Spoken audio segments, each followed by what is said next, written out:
இந்த நாளில் நாம் பவுல் தெசலோனிக்கேயருக்கு எழுதின 2வது நிருபத்தை பார்க்க போகிறோம்.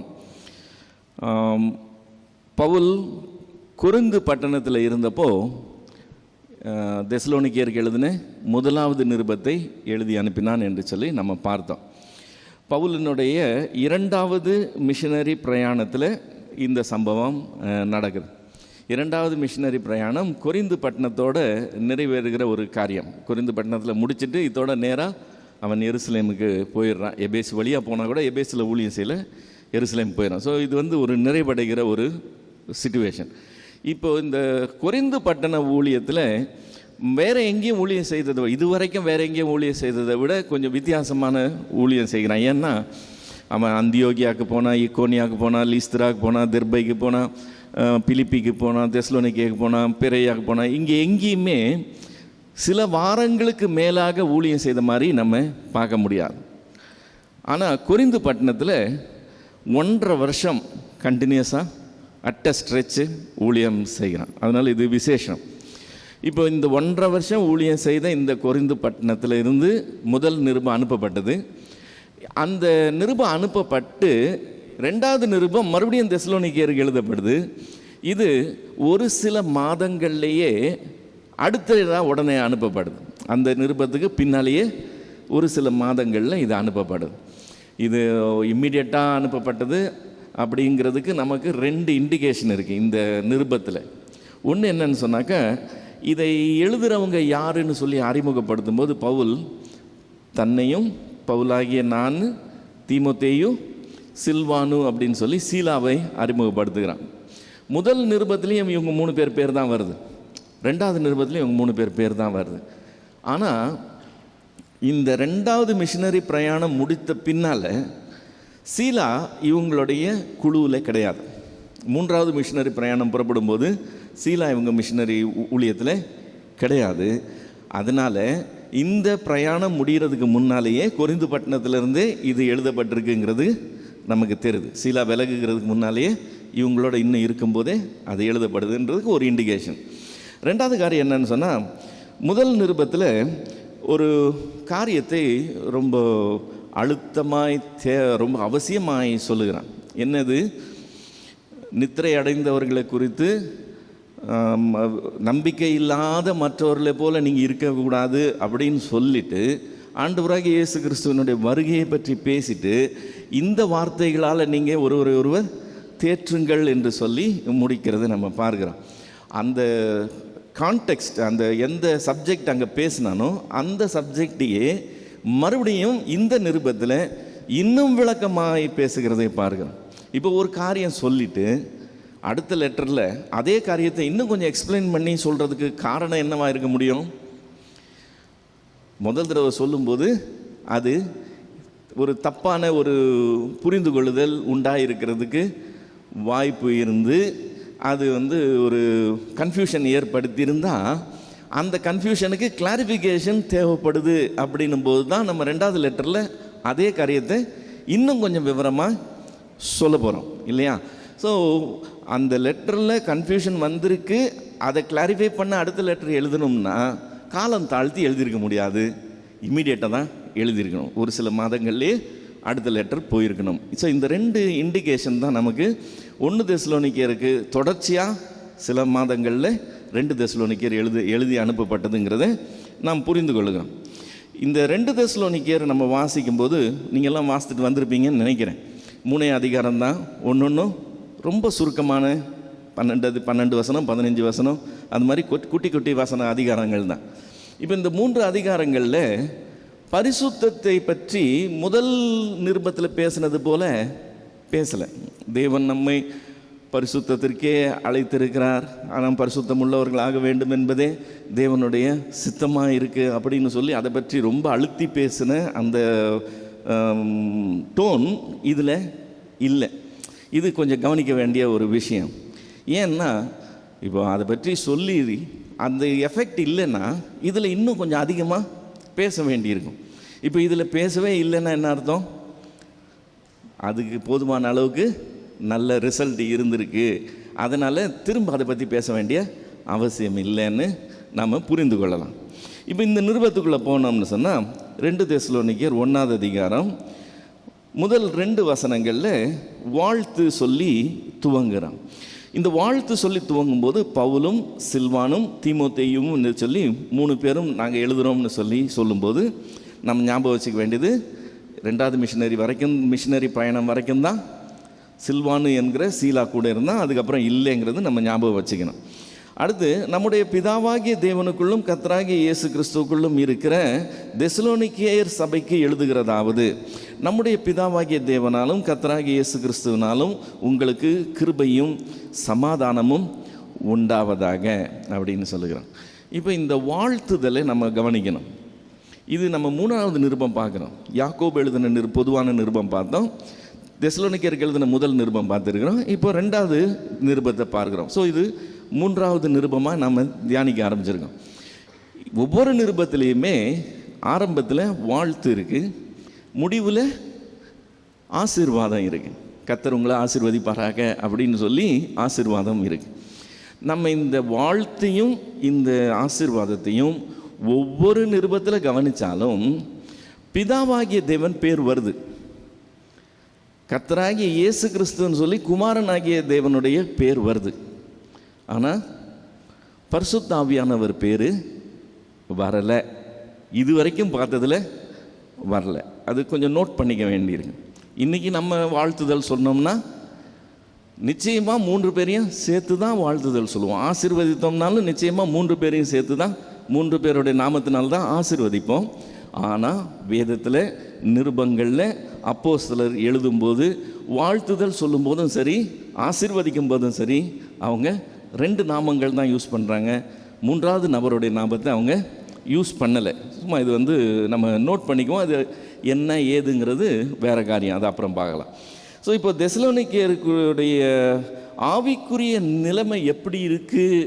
அவங்க உபத்திரவத்தில் இருக்கிறதுனால சத்ரு அவங்கள கொஞ்சம் அசைச்சிருப்பானோ, அவங்களுடைய நிலைமை தள்ளாடி போயிருக்குமோ அப்படின்னு பயந்து போய் தான் நிருபமே எழுத. ஃபஸ்ட்டு தீமோத்தேயு அனுப்புனது அதுக்கு தான். தீமோத்தேயு போய் பார்த்துட்டு வந்ததுக்கப்புறம் அவங்க நல்லா இருக்கிறாங்கன்னு கேட்டு சந்தோஷப்பட்டு எழுதுனது முதல் நிருபம். இப்போ 2வது நிருபம் மறுபடியும் அதே சூழ்நிலையில் எழுதி அனுப்பப்படுது. மறுபடியும் அவங்களுடைய ஆவிக்குரிய நிலை நல்லா இருக்குன்றது குறித்த சந்தோஷம் பவுலுக்கு இன்னும் அடங்கலை. அதே சந்தோஷத்தோடு தொடர்ந்து எழுதுறதை பார்க்குறோம். 3வது வசனத்தில், சகோதரரே, நாங்கள் எப்பொழுதும் உங்களுக்காக தேவனை ஸ்தோத்தரிக்க கடனாளிகளாக இருக்கிறோம்னு சொல்கிறோம். எப்பொழுதும் ஸ்தோத்தரிக்கிறதுக்கு கடனாளிகளாக இருக்கிறோம். கடமைப்பட்டிருக்கோங்கிறது வேற, கடனாளிகளாக இருக்கிறோன்றது வேற. கடனாளிகளாக இருக்கிறோம்னு என்ன அர்த்தம்? கடன் வாங்கியிருக்கோம், வாங்கின கடனை நம்ம கொடுக்கணும். அந்த ஒரு குறிப்பிட்ட காலத்துக்குள்ளே நம்ம கொடுக்கணும். கொடுக்க தவறுனா அது குற்றம், அது அப்படி செய்ய முடியாது, கொடுத்து தான் ஆகணும். இப்போ நாங்கள் கடனாளிகளாக இருக்கிறோம்னா என்ன? நாங்கள் எப்பொழுதும் ஸ்தோத்தரிக்க கடனாளிகளாக இருக்கிறோம்னா நாங்கள் கட்டாயமாக உங்களுக்காக ஸ்தோத்தரிக்க வேண்டியிருக்கு. ஏன் அந்த அளவுக்கு எப்பொழுதும் தேவனை ஸ்தோத்தரிக்க வேண்டியிருக்காங்க உங்களுக்காக? உங்கள் விசுவாசம் மிகவும் பெருகி இருக்கிறபடினாலும் நீங்கள் எல்லாரும் ஒருவரில் ஒருவர் வைத்திருக்கிற அன்பு அதிகரிக்கிறபடினாலும் அப்படி செய்கிறது தகுதியாக இருக்குது. இது ரொம்ப ஒரு கேட்குறதுக்கே ஆச்சரியமான வார்த்தைகள். அவங்க விசுவாசம் மிகவும் பெருகி இருக்குன்னு சொல்லுகிறான். அடுத்தது, அவங்க ஒருத்தரோட ஒருத்தர் வைத்திருக்கிற அன்பு அதிகரிக்குதுன்னு சொல்லுகிறான்.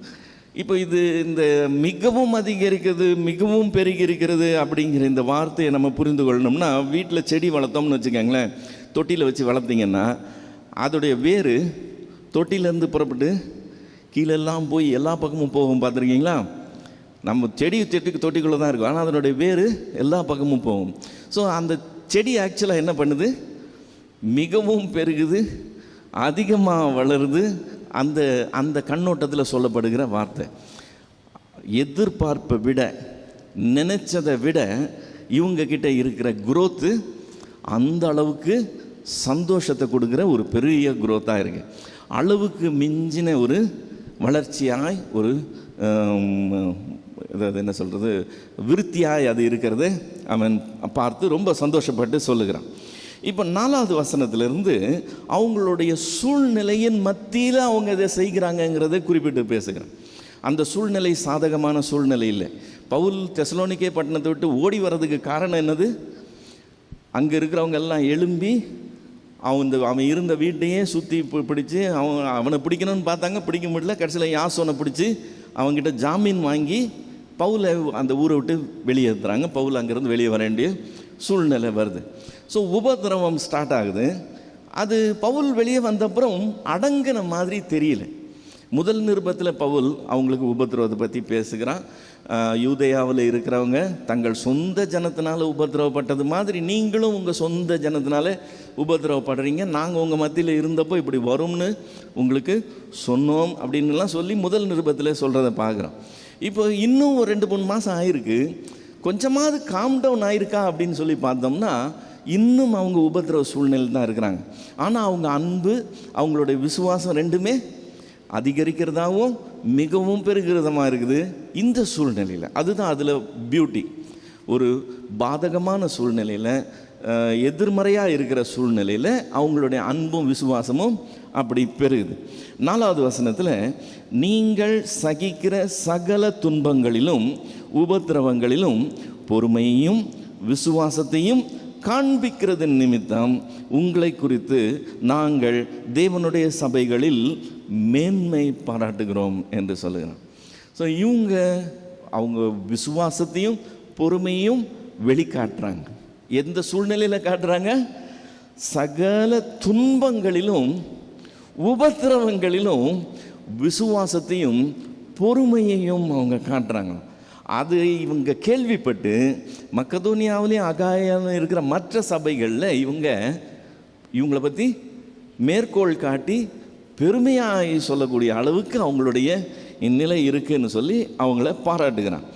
5வது வசனத்தில் நீங்கள் தேவனுடைய ராஜ்யத்து நிமித்தம் பாடு அனுபவிக்கிறவர்களாக இருக்க அந்த ராஜ்யத்துக்கு நீங்கள் பாத்திரர் என்று எண்ணப்படும்படிக்கு தேவன் நியாயமான தீர்ப்பு செய்கிறவர் என்பதற்கு அதுவே அத்தாட்சியாய் இருக்கிறது. இப்போ இங்கே நியாயமான தீர்ப்புன்ற வார்த்தை வருது. நியாயமான தீர்ப்பு தான் நியாய தீர்ப்பு. ஆண்டவர் கடைசியில் ஒரு நியாய தீர்ப்பு கொடுக்க போகிறார். அது எப்படி இருக்க போகுது? நியாயமான தீர்ப்பாக இருக்க போகுது. இப்போ அதுவே அத்தாட்சினா எதுவே அத்தாட்சி? இங்கே என்ன அத்தாட்சி கொடுக்கப்படுது? நீங்கள் தேவனுடைய ராஜ்யத்து நிமித்தம் பாடு அனுபவிக்கிறவர்களாக இருக்க அந்த ராஜ்யத்துக்கு நீங்கள் பாத்திரர் என்று எண்ணப்படும்படிக்கு தேவன் நியாயமான தீர்ப்பு செய்கிறவர் என்கிறதற்கு அதுவே அத்தாட்சி. எதுவே அத்தாட்சியாக இருக்குது? நீங்கள் படுகிற பாடுகளே அத்தாட்சியாய் இருக்குதுன்னு சொல்கிறேன். இது பாடுகள் மத்தியில் இருக்கிறவங்களுக்கு சொல்லும்போது அப்படி ஒன்றும் ஊக்கப்படுத்துகிற மாதிரி இருக்காது. இல்லை, நீ படுற கஷ்டமே உன்னை அந்த ராஜ்யத்துக்கு தேவன் கொண்டு போக போகிறாருங்கிறதுக்கு அத்தாட்சியாக இருக்குன்னு சொன்னால் எப்படி இருக்கும்? அதுதான் சொல்கிறான். ஆனால் இதில் 2 இடத்துல ராஜ்யம் பற்றி வருது. முதல் வார்த்தை என்னது? நீங்கள் தேவனுடைய ராஜ்யத்து நிமித்தம் பாடு அனுபவிக்கிறீங்கன்னு சொல்லுகிறான். 2வது வார்த்தை என்னது? அந்த ராஜ்யத்துக்கு நீங்கள் பாத்திரர் என்று எண்ணப்படும்படிக்கு. 2 தேவனுடைய ராஜ்யம் பற்றி இங்கே வார்த்தை வருது. இந்த தேவனுடைய ராஜ்யம் அப்படின்னு சொல்லும்போது அதுக்கு நீங்கள் என்னது, ஒரு நிமிஷம், அந்த ராஜ்யத்துக்கு நீங்கள் பாத்திரர் என்று எண்ணப்படும்படிக்கு அப்படின்னு சொல்லும்போது அதுவே அத்தாட்சின்னு பார்த்தா எது? இவங்க படுற பாடுகள் அத்தாட்சி. தேவனுடைய ராஜ்யத்துக்கு யார் பாத்திரராக இருப்பாங்கன்னு சொல்லுகிறான்? பாடுபடுகிறவர்கள் அதுக்கு பாத்திரர் என்று எண்ணப்படுவார்கள் என்று சொல்லுகிறான். 2 தீமோத்தேயின் புஸ்தகம் 2வது அதிகாரம் 12வது வசனத்தில் 2 தீமோத்தேயு 2:12 அவரோட கூட பாடுகளை சகித்தோமானால் அவரோட கூட ஆளுகையும் செய்வோம், நாம் அவரை மறுதலித்தால் அவரும் நம்மை மறுதலிப்பார் அப்படின்னு சொல்லியிருக்கு. ஸோ இந்த பாடுகள் அனுபவிக்கிறது தான் அவங்களுக்கு குவாலிஃபிகேஷனாகவே மாறுது ஒரு நாள் தேவனுடைய ராஜ்யத்து. இப்போ இந்த ராஜ்யத்துக்காக பாடு அனுபவிக்கிறாங்க, அந்த ராஜ்யத்தை அவங்க அடைய போகிறாங்க. இப்போ 2 ராஜ்யங்கள் வருது. இதனுடைய காரியம் என்னன்னு நம்ம விளங்கிக்கணும்னா, நம்முடைய ஆண்டவர் ஊழியம் செய்யும்போது தேவனுடைய ராஜ்யம் பரலோக ராஜ்யம் அப்படின்னு சொல்லி அந்த வார்த்தைகளை அதிகமாக பயன்படுத்துவார். இயேசு கிறிஸ்துக்கு முன்னால் ஊழியம் செய்த எந்த தீர்க்கதரிசியும் தேவனுடைய ராஜ்யம் பரலோக ராஜ்யங்கிறத பற்றி ரொம்ப பேசி நம்ம கேட்க முடியாது. இயேசு கிறிஸ்து வந்ததுக்கப்புறம் அவருடைய டீச்சிங்ஸ்லேயே இது முக்கியமான ஒரு அங்கம் வகிக்கிறதா ஆயிடுச்சு. இயேசு கிறிஸ்து உபதேசிக்கும் போது எப்படி ஓமைகள் ஒரு யுனிக்கான ஒரு ஃபீச்சராக இருக்கும், அதே மாதிரி கிங்டம் டீச்சிங்ஸ் ஆஃப் கிரைஸ்டும் ஒரு unique aspect of Christ teachings. இப்போ இந்த ராஜ்யத்தை குறித்து அவர் ஓயாமல் பேசிக்கொண்டே இருந்தார். இப்போ இந்த ராஜ்யம்னு அவர் சொல்லும்போது பேர் ஒரே பேராக இருந்தாலும் அது 3 ராஜ்யங்களை பற்றி பேசுதுங்கிறத நம்ம அடையாளம் கண்ணணும். அப்போ தான் அவர் எதை பற்றி பேசுகிறாருன்னு நமக்கு புரியும். முதல் ராஜ்யம் என்னன்னு சொன்னால், நிகழ்காலத்தில் இருக்கிற தேவனுடைய ராஜ்யத்தை பற்றி அவர் பேசுகிறார். நிகழ்காலத்தில், ப்ரெசண்ட், இந்த உலகத்தில் நம்முடைய ஜீவிய காலத்தில் நாம் டைரெக்டாக அனுபவிக்கிற தேவனுடைய ராஜ்யத்தை பற்றி பேசுகிறார். அந்த ராஜ்யத்தை பற்றி அவர் சொல்லும்போது அந்த ராஜ்யம் உங்களுக்குள் இருக்கிறதேன்னு ஒரு இடத்துல சொல்கிறார். இன்னொரு இடத்துல சொல்கிறாரு தேவனுடைய ராஜ்யத்தை நம்ம தேடணும்னு சொல்கிறார். முதலாவது தேவனுடைய ராஜ்யத்தையும் அவருடைய நீதியும் தேடணும்னு சொல்கிறார். மலை பிரசங்கத்தில் சொல்லும்போது சொல்கிறார். லூக்கா எழுதின சுவிசேஷம் 12வது அதிகாரம் 31வது வசனத்தில் தேவனுடைய ராஜ்யத்தையே தேடுங்கள், அப்பொழுது இவைகளெல்லாம் உங்களுக்கு கூட கொடுக்கப்படும். 11வது அதிகாரம் லூக்கா 11:20 நான் தேவனுடைய விரலினாலே பிசாசுகளை துரத்துகிறபடியால் தேவனுடைய ராஜ்யம் உங்களிடத்தில் இருக்கிறதே என்கிறார். இப்போ நான் பிசாசுகளை துரத்துகிறபடியால் தேவனுடைய ராஜ்யம் உங்களிடத்தில் இருக்குதுன்னா என்ன அர்த்தம்? தேவனுடைய வல்லமை உங்கள் மத்தியில் கிரியை செய்யுது, தேவனுடைய நாமம் உங்கள் மத்தியில் மகிமைப்படுது, அந்தகாரத்தின் சக்திகளை அவர் உங்கள் மத்தியில் மேற்கொள்கிறார். நீங்கள் அதை நேரடியாக பார்க்குறீங்க. இப்போ தேவனுடைய சித்தம் அப்படி செய்யப்படும் போது, தேவனுடைய வல்லமை அப்படி வெளிப்படும் போது தேவனுடைய ராஜ்யம் உங்களுக்குள் இருக்குதுன்னு சொல்கிறார். நீங்கள் தேவனுடைய ராஜ்யத்தை தேடணும்னு சொல்லும்போது என்ன சொல்கிறாரு? அப்படி அந்த ராஜ்யம் நம்ம மத்தியில் இருக்கணும்னு நம்ம நாடணுமா? அது நம்மளுடைய இன்டென்ஷனாக இருக்கணுமா? இப்போ ஆண்டவர் சொல்லும்போது சொல்கிறாரு, நீ என்னுடைய கற்பனையை ஒருத்தன் கை கொண்டான்னா நானும் பிதாவும் என்ன செய்வோம்னு சொன்னார்? நாங்கள் அவனோட வாசம் பண்ணுவோம்னு சொல்லுகிறார். இப்போ நான் உங்கள் வீட்டுக்கு வரலாம், அல்லது நீங்கள் எங்கள் வீட்டுக்கு வரலாம். நான் உங்கள் வீட்டுக்கு வந்தேன்னா நீங்கள் காஃபி டீ ஏதாவது கொடுத்துருக்கலாம், அல்லது ஒரு வேளை சாப்பாடு கொடுக்கலாம், அவ்வளோதான். நான் கிளம்பி போயிடணும் இல்லை? அல்லது நான் உங்களுக்கு உறவினராக இருந்தேன்னா ஒரு ராத்திரி தங்கலாம், நெருங்கின உறவினராக இருந்தேன்னா இன்னும் கொஞ்சம் நாள் தங்கலாம், பர்மனெண்ட்டாக தங்க முடியாது. வாசம் பண்ணுகிறதுனா என்னது? செட்டில் ஆயிடுது இல்லை? தேவன் நம்மோட வாசம் பண்ணுவேன்னு சொல்கிறார். நாம் போய் அவரோட வாசம் பண்ணுறது இல்லை.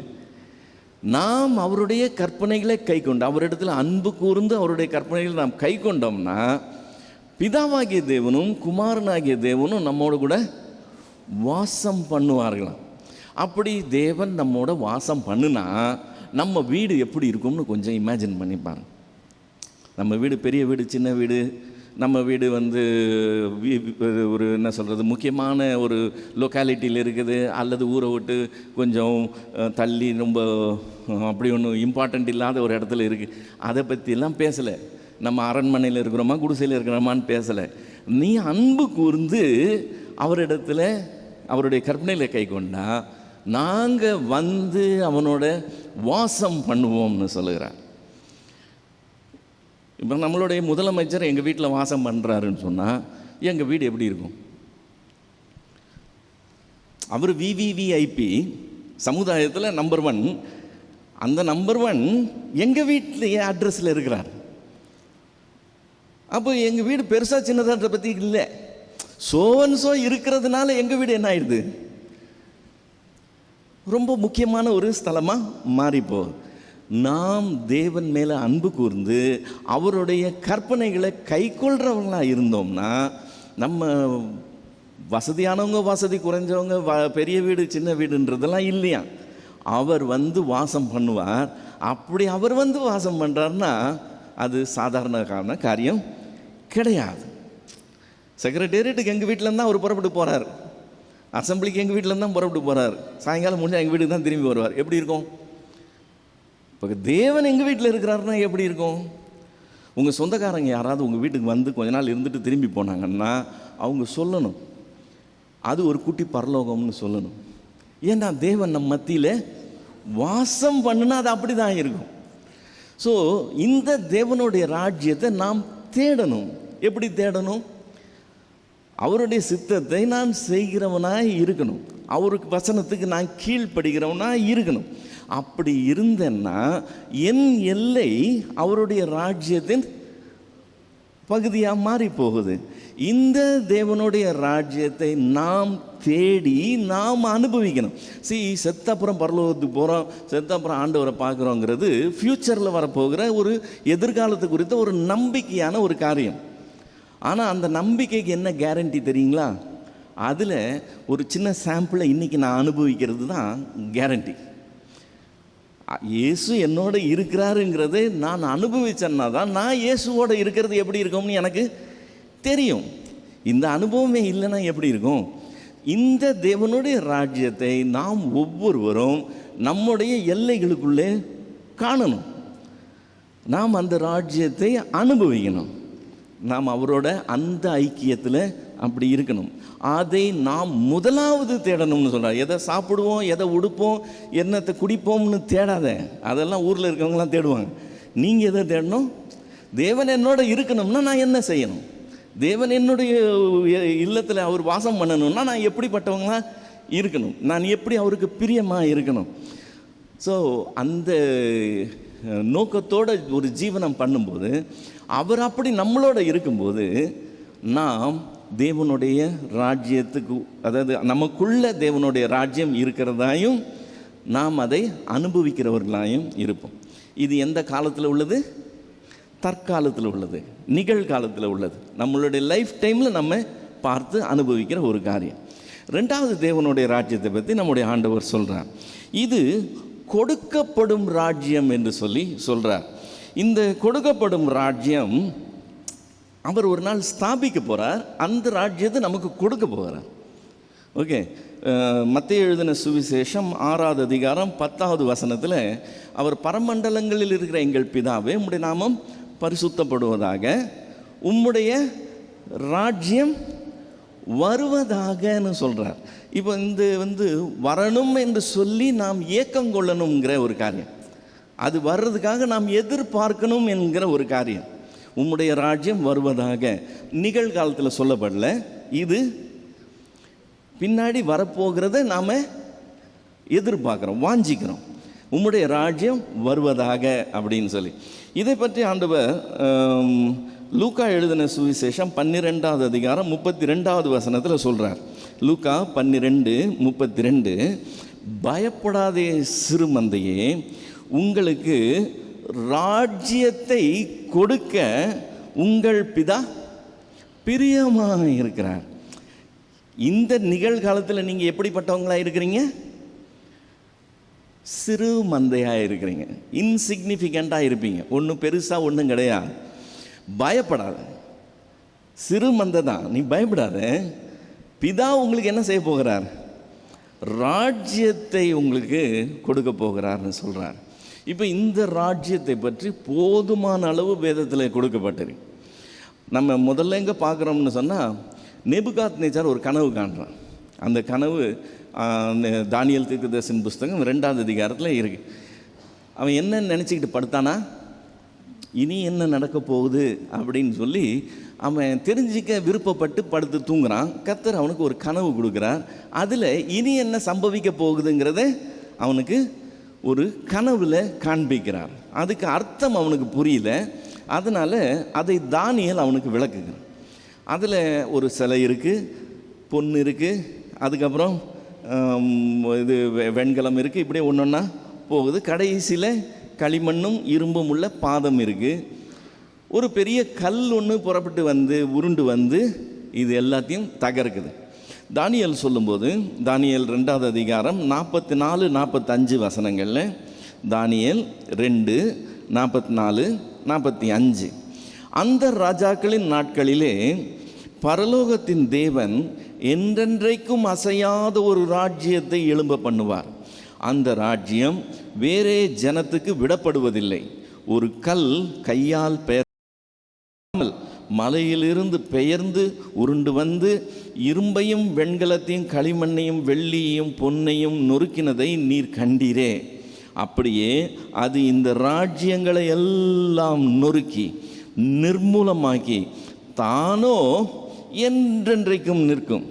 இனிமேல் சம்பவிக்க போகிறதை மகாதேவன் ராஜாவுக்கு தெரிவித்திருக்கிறார். சொப்பனமானது நிச்சயம், அதன் அர்த்தம் சத்தியம். ஸோ அந்த கல் வந்து பூமியை ஃபுல்லாக நிரப்பிடும்னு சொல்கிறான். சிலை ஒரு இடத்துல தான் இருந்தது, ஆனால் இந்த கல் வந்து அந்த சிலையை தகர்த்தது மட்டும் இல்லை, எல்லாத்தையும் தவிடு பணியாக்கினது மட்டும் இல்லை, இது மொத்தத்தையும் நிறைத்து நிற்க போகுதான். இது என்றைக்கும் இருக்க போகிற கடைசியாக வரப்போகிற ஒரு ராஜ்யம் என்று சொல்லி. ஸோ இந்த ராஜ்யத்தை தேவன் ஸ்தாபிக்கிறத குறித்து சங்கீதக்காரன் சொல்லியிருக்கிறான். சங்கீதங்களில் நிறைய சங்கீதங்களில் பார்க்கலாம். சங்கீதம் 2, சங்கீதம் 110, இந்த சங்கீதம் 149, இதிலெல்லாம் அந்த அவருடைய ராஜ்யம் ஸ்தாபிக்கப்படுறதை பற்றி, அவருடைய செங்கோல் பற்றி, அவருடைய அரசாட்சி பற்றியெல்லாம் வருது. இது நிகழ்காலத்தில் உள்ளது இல்லை, இது வருங்காலத்தில் ஒரு நாள் வரப்போகுது. அப்படி அவருடைய ராஜ்யம் ஸ்தாபிக்கப்படும்போது அதனுடைய காலம் 1000 வருஷமாக இருக்கும் என்று சொல்லி வெளிப்படுத்தலை நம்ம பார்க்குறோம். அதில் நமக்கு பங்கு கொடுக்கப்படும். இந்த கணம் அவருடைய பரிசுத்தவான்கள் யாவருக்கும் உண்டாயிருக்கும் என்று சொல்லி சங்கீதம் 149 பார்க்குறோம். அங்கே நமக்கு பங்கு கொடுக்கப்படும். அதை பற்றி ஆண்டவர் குறிப்பிட்டு சொல்லும்போது சொல்கிறார், பயப்படாதே சிறுமந்தையே, உனக்கு தேவன் ராஜ்யத்தை கொடுக்க சித்தமுள்ளவராய் இருக்கிறார் என்று சொல்லி. ஸோ இது இனி வரப்போகிற ஒரு ராஜ்யத்தை பற்றி நம்முடைய ஆண்டவர் பேசுகிறார். அதே சமயத்தில் அவர் மற்றொரு தேவனுடைய ராஜ்யத்தை பற்றி பேசுகிறார். முதல் தேவனுடைய ராஜ்யம் நாம் தேட வேண்டியது, ரெண்டாவது தேவனுடைய ராஜ்யம் நமக்கு கொடுக்கப்படுகிறது, மூணாவது தேவனுடைய ராஜ்யம் நாம் சுதந்திரிக்க போகிற தேவனுடைய ராஜ்யம். கொடுக்கப்படுறதும் சுதந்திரிக்கப்படுறதும் வேற வேற இல்லை. சுதந்திரிக்க போகிறதுன்னா என்னது? நாம் அதுக்கு எலிஜிபிளாக இருக்கோம். இப்போ என்னுடைய மகன் என்னுடைய சொத்தை சுதந்திரிக்கிறதுக்கு அவனுக்கு உரிமை இருக்குது இல்லை. கொடுக்கப்படுறதுன்னு சொன்னால் அப்படி உரிமை இல்லாதவங்களுக்கு கூட கொடுக்கலாங்க இல்லையா, அது கொடுக்கப்படுகிறது. ஸோ ரெண்டாவது தேவனுடைய ராஜ்யம் கொடுக்கப்படுகிறது, மூன்றாவது தேவனுடைய ராஜ்யம் சுதந்திரிக்கப்பட போகிற தேவனுடைய ராஜ்யம். இதை பற்றி ஆண்டவர் சொல்லும்போது மத்தேயு எழுதின சுவிசேஷம் 25வது அதிகாரம் 34வது வசனத்தில் சொல்கிறார். மத்தேயு 25:34. அப்பொழுது ராஜா தமது வலது பக்கத்தில் நிற்கிறவர்களை பார்த்து, வாருங்கள், என் பிதாவினால் ஆசீர்வதிக்கப்பட்டவர்களே, உலகம் உண்டானது முதல் உங்களுக்காக ஆயத்தம் பண்ணப்பட்டிருக்கிற ராஜ்யத்தை சுதந்திரித்து கொள்ளுங்கள் என்று சொல்லி கூப்பிடுறார். எவ்வளவு நாள் ஆயத்தம் பண்ணப்படுதா? உலகம் உண்டானது முதல்னா அட்லீஸ்ட் நம்ம ரெக்கார்ட்ஸ் படி ஒரு 6000 வருஷமாக அது ஆயத்தம் பண்ணப்படுதான். 6 நாளில் உண்டாக்குன இந்த உலகமே இவ்வளவு மகிமையாக இருக்குன்னா 6000 வருஷமாக அவர் ஆயத்தம் பண்ணுகிற அந்த ராஜ்யம் எத்தனை மகிமையாக இருக்குமேங்கிறத நம்ம ஈஸியாக கற்பனை பண்ணிக்க முடியும். ஸோ நம்மளால் இமேஜினே பண்ணி பார்க்க முடியாத அளவுக்கு ஒரு ராஜ்யம் இருக்குது. அது பிதாவினால் ஆசீர்வதிக்கப்பட்டவர்கள் அதை சுதந்திரித்து கொள்ள போகிறாங்க. இதுக்கு நமக்கு கிடைக்க போகிற மூன்றாவது தேவனுடைய ராஜ்யம். ஓகே, இப்போ நம்ம வாசித்த அந்த வசனத்துக்கு வருவோம். அந்த வசனத்தில் 2 தேவனுடைய ராஜ்யம் இருந்தது. என்னென்ன தேவனுடைய ராஜ்யம் இருந்தது? அந்த வசனம் இங்கே 5வது வசனம், நீங்கள் தேவனுடைய ராஜ்யத்தை நிமித்தம் பாடு அனுபவிக்கிறவர்களாக இருக்க. இப்போ எந்த ராஜ்யத்தை நிமித்தம் இவங்க பாடு அனுபவிக்கிறாங்க? அதான் தேவனுடைய ராஜ்யம் தான். எந்த தேவனுடைய ராஜ்யம்? நம்ம 3 தேவனுடைய ராஜ்யம் பார்த்தோம். நிகழ்காலத்தில் அவங்க தேடுகிற தேவனுடைய ராஜ்யத்தின் நிமித்தம் உலகம் அவர்களுக்கு என்ன பண்ணுது? உபத்திரவத்தை கொடுக்குது. ஸோ இவங்க படுகிற உபத்திரவத்துக்கு காரணம் என்ன? அந்த தேவனுடைய ராஜ்யம். இவங்க தேடுகிற தேவனுடைய ராஜ்யத்தின் நிமித்தம் பாடு அனுபவிக்கிறார்களா இருக்க. அந்த ராஜ்யத்துக்கு நீங்கள் பாத்திரர் என்று எண்ணப்படும்படிக்குன்னு சொல்லி, ராஜ்யத்துக்கு பாத்திரர்னா அந்த ராஜ்யம் இங்கே ஸ்தாபிக்கப்படுறது இல்லை, அது வருங்காலத்தில் ஸ்தாபிக்கப்படுது. கொடுக்கப்பட போகிற ஒரு ராஜ்யத்தை இருக்குதுங்களா, அங்கே இங்கே பாடு அனுபவிக்கிறவங்க அங்கே என்ன செய்வாங்களா? ஆளுகை செய்வாங்கன்னு சொல்லியிருக்கு. ஸோ இந்த தேவனுடைய ராஜ்யத்துக்காக இன்றைக்கி பாடு அனுபவிக்கிறவங்க வரப்போகிற அந்த தேவனுடைய ராஜ்யத்தில் இவங்களுக்கு பங்கு கொடுக்கப்படும். அந்த ராஜ்யத்தில் நீங்கள் பாத்திரர் என்று எண்ணப்படும்படிக்கு தேவன் நியாயமான தீர்ப்பு செய்வார் என்று சொல்லுகிறான். ஸோ 6வது வசனத்துக்கு வந்தோம்னு சொன்னால் 6லேருந்து 10 வரைக்கும். இப்போ 6வது வசனத்தில் உங்களை உபத்திரவப்படுத்துகிறவர்களுக்கு உபத்திரவத்தையும் உபத்திரவப்படுகிற உங்களுக்கு எங்களோட கூட இளைப்பாறுதலையும் பிரதிபலனாக கொடுப்பது தேவனுக்கு நீதியாயிருக்கிறது. இப்போது இதுக்கு முந்தின வசனத்தில் என்ன தீர்ப்பு செய்வார்னு பார்த்தோம்? நீதியான தீர்ப்பு நியாயமான தீர்ப்பு செய்வார். அவர் தீர்ப்பு கொடுக்க போகிறார், அது நியாயமான தீர்ப்பு. இங்கே என்ன சொல்லியிருக்கு? பிரதிபலனாக கொடுப்பது தேவனுக்கு நீதியாய் இருக்கிறதுன்னு சொல்லியிருக்கு. ஸோ அந்த கொடுக்கப்பட போகிற நியாய தீர்ப்பை பற்றி சொல்லும்போது அந்த நியாயம் நீதின்ற வார்த்தை ரிப்பீட் ஆகுதுங்கிறத கவனிங்க. இன்னொரு முறை வரப்போகுது. ஓகே, இப்போ இங்கே 2 டேர்ம்ஸ் இருக்குது. ஒன்று உபத்திரவப்படுகிறவர்கள்னு ஒன்று, இன்னொன்று உபத்திரவப்படுத்துகிறவர்கள் என்று சொல்லி. இப்போ ஆண்டவர் சொல்லும்போது சொன்னார், இதோ சீக்கிரமாக வருகிறேன், அவனவனுக்கு நான் அவனவனுடைய கிரியைகளின்படி அவனவனுக்கு நான் அளிக்கும் பலன் என்னோட கூட வருகிறதுன்னு சொல்லி. அப்போது உபத்திரவப்படுகிறவர்களுக்கு அதற்குண்டான பலன் அவரோட கூட வருது, உபத்திரவப்படுத்துகிறவர்களுக்கும் அவரோட அந்த பலன் வருது. அது எப்படிப்பட்டதா? நீதியானது, நியாயமானது. Okay, right. இப்போ 7வது வசனம், தேவனை அறியாதவர்களுக்கும் நம்முடைய கர்த்தராகிய இயேசு கிறிஸ்துவின் சுவிசேஷத்திற்கு கீழ்ப்படியாதவர்களுக்கும் நீதி உள்ள ஆக்கினை. இங்கேயும் ஆக்கினைன்னு சொன்னால் தண்டனை. அந்த தண்டனை எப்படிப்பட்ட தண்டனை? அது நீதி உள்ள தண்டனை. இங்கே 2 சாராரை பற்றி பேசுது. யார் யார்? தேவனை அறியாதவர்கள் என்று சொல்லி ஒரு குரூப், இன்னொரு குரூப்பு நம்முடைய கர்த்தராகிய இயேசு கிறிஸ்துவின் சுவிசேஷத்திற்கு கீழ்ப்படியாதவர்கள். யார் இந்த அறியாதவர்கள்? யார் கீழ்ப்படியாதவர்கள்? அறியாதவர்கள்னால் அவங்க கேள்விப்பட்டதே இல்லை, அவங்க அறியலை இல்லையா? அறியாதவர்கள். கீழ்ப்படியாதவர்கள் அறிந்தாங்க, ஆனால் அவங்க தீர்மானம் எடுத்தாங்க, நான் இதுக்கு எனக்கு தேவையில்லைன்னு சொல்லி ரிஜெக்ட் பண்ணுறாங்க. ஸோ இவங்க கீழ்ப்படியாதவர்கள். இப்போ அறியாதவர்களுக்கும் ஆக்கினை இருக்கான், கீழ்ப்படியாதவர்களும் ஆக்கினை இருக்கான். இப்போ கீழ்ப்படியாதவர்களுக்கு ஆக்கினை அண்டர்ஸ்டாண்டபிள், ஓகே, கீழ்ப்படியில் அதனால் ஆக்கினை. அறியாதவர்களுக்கு எப்படி ஆக்கினை கொடுக்கலாம்? பாவம் இல்லை அவங்க. ஆனால் அதை நம்ம அநியாயம்னு சொல்லலாம். இது வரைக்கும் 3 தடவை என்னன்னு சொல்லிட்டான்? அது நீதியானது, நியாயமானது. அவருடைய ஆக்கினை நீதியான ஆக்கினையாக இருக்க போகுது. அவங்களுக்கு எப்படி தண்டனை கொடுக்க போகிறார்? அவங்க அது எப்படி அறியாதவர்களை ஆண்டவர் என்னன்னு ட்ரீட் பண்ண போகிறார்? நிறைய பேர் நம்மக்கிட்டே அந்த கொஸ்டின் கேட்பாங்க. இயேசு தான் ஒரே வழின்னு சொல்கிறீங்க, இயேசுவை பற்றி கேள்விப்படாதவங்களுடைய நிலைமை என்ன அப்படின்னு சொல்லி நம்மகிட்ட கேட்பாங்க. பவுல் அதுக்கு எக்ஸ்ப்ளனேஷன் கொடுக்குறான். ரோமருக்கு எழுதின நிருபம் 2வது அதிகாரம், ரோமர் 2:11-16 வரைக்கும். ரோமர் 2:11-16 வரைக்கும். தேவனிடத்தில் பட்சபாதம் இல்லை. ஸ்டார்டிங்லேயே சொல்லிடுறேன், இவங்க பிடிச்சவங்க இவங்க பிடிக்காதவங்கன்னு அவர் பட்சபாதம் பார்க்குறவர் இல்லை. தேவனிடத்தில் பட்சபாதம் இல்லை. எவர்கள் நியாய பிரமாணம் இல்லாமல் பாவம் செய்கிறார்களோ, இப்போ அந்த அறியாதவர்களுக்கு என்ன இல்லை? இந்த பைபிள் இல்லை, தேவனுடைய கற்பனைகள்லாம் இல்லை. அப்போ அவங்க நியாயப்பிரமாணம் இல்லாமல் என்ன செய்கிறாங்க? பாவம் செய்கிறாங்க. செய்கிறது பாவம் தான், ஆனால் நியாயப்பிரமாணம் இல்லாமல் பாவம் செய்கிறாங்க. எவர்கள் நியாயப்பிரமாணம் இல்லாமல் பாவம் செய்கிறார்களோ அவர்கள் நியாயப்பிரமாணம் இல்லாமல் கெட்டு போவார்களாம். நியாயப்பிரமாணம் இல்லாமல் பாவம் செய்கிறாங்கன்றதுனால ஆண்டவர் அதை மன்னிக்கிறது இல்லையா? அதையா அது இல்லாமல் அவங்க கெட்டு போவாங்கன்னு சொல்ல கெட்டு போவார்கள். எவர்கள் நியாயப்பிரமாணத்துக்கு உட்பட்டவர்களாய் பாவம் செய்கிறார்களோ அவர் நியாயப்பிரமாணத்தினாலே ஆக்கினை தீர்ப்படைவார்கள். நியாயப்பிரமாணத்தை கேட்கிறவர்களுக்கு தேவனுக்கு முன்பாக நீதிமான்கள் அல்ல, நியாயப்பிரமாணத்தின்படி செய்கிறவர்களே நீதிமான்களாக்கப்படுவார்கள்.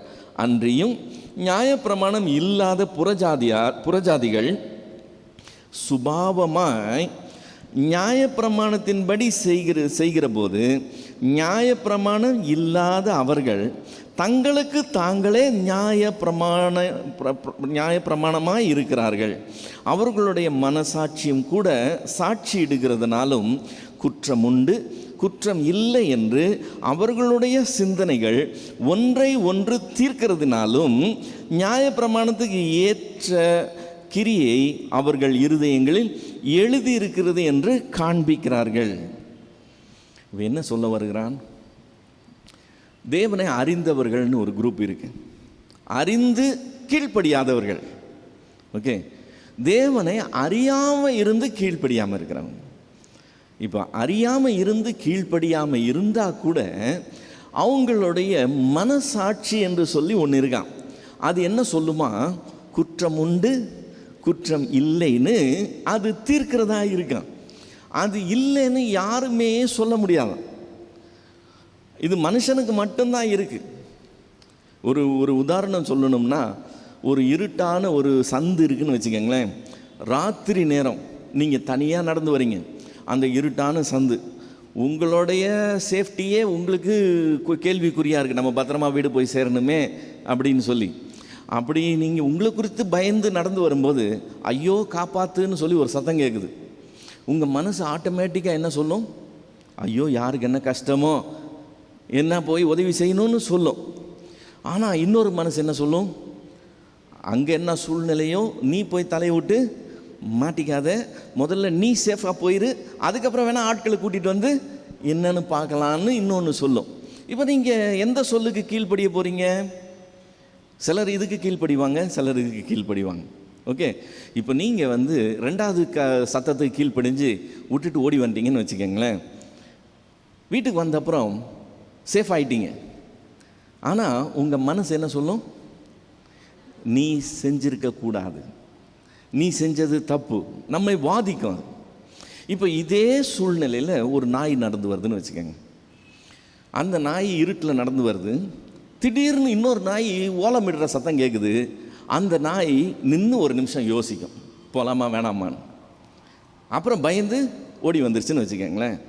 வீட்டில் வந்துட்டு அதுக்கு குற்ற உணர்வே இருக்காது. அது பாட்டில் கூலாக படுத்து தூங்கும்.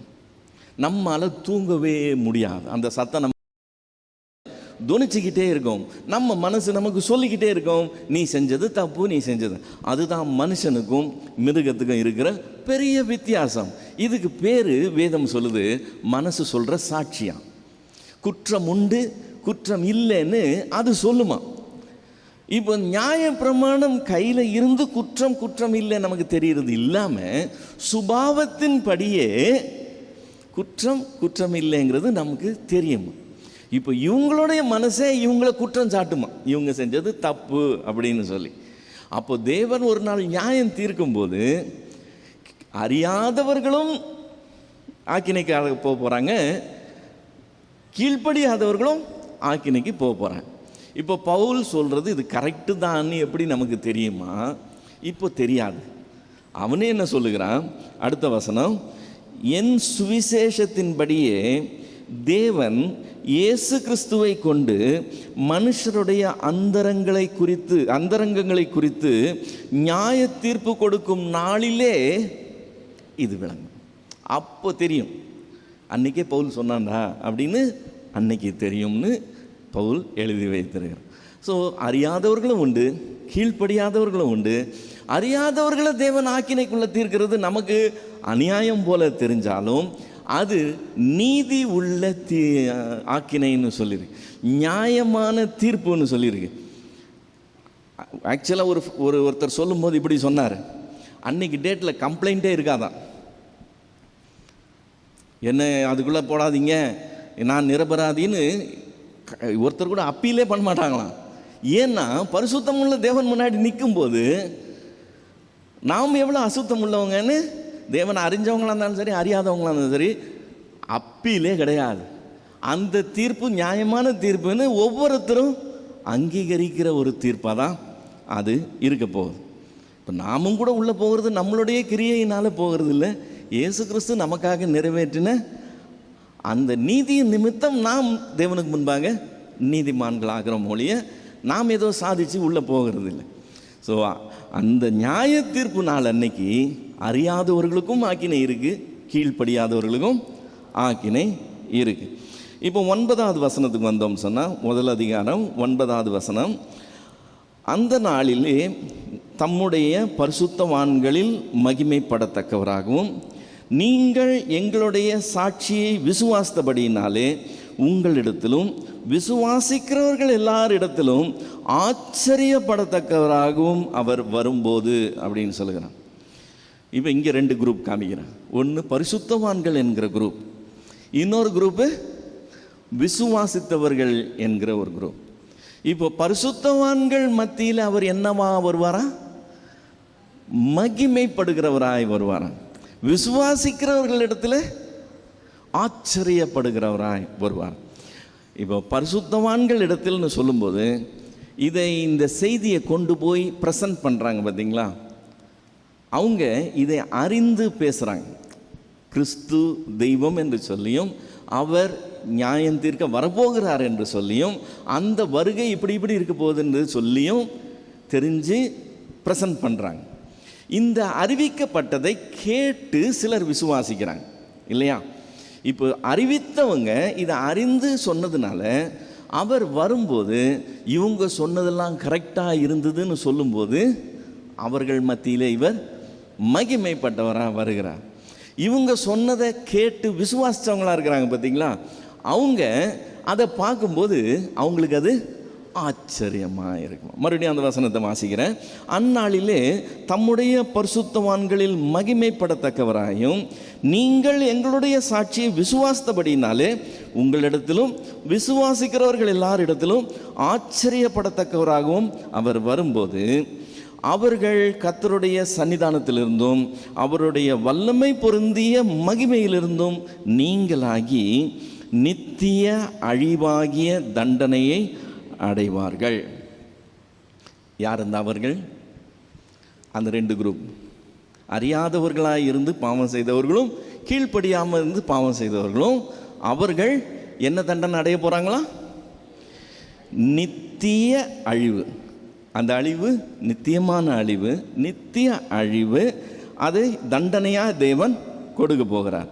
இந்த நித்திய அழிவுன்னு சொல்லும்போது நமக்கு அக்கினி தெரியும், அங்கே புழு சாகாதுன்னு தெரியும், அங்கே இருள் இருக்குன்னு தெரியும், அங்கே அழுகையும் பற்கடிப்பும் இருக்குன்னு தெரியும். இதெல்லாம் ஓகே. இதெல்லாத்தோட விசேஷமான காரியம் என்னன்னு சொன்னாக்க, அவர்கள் கர்த்தருடைய சன்னிதானத்தில் இருந்தும் அவருடைய வல்லமை பொருந்திய மகிமையிலிருந்தும் நீங்களாவாங்க. அதுதான் அதில் கொடுமையான காரியமாய் இருக்க போகுது.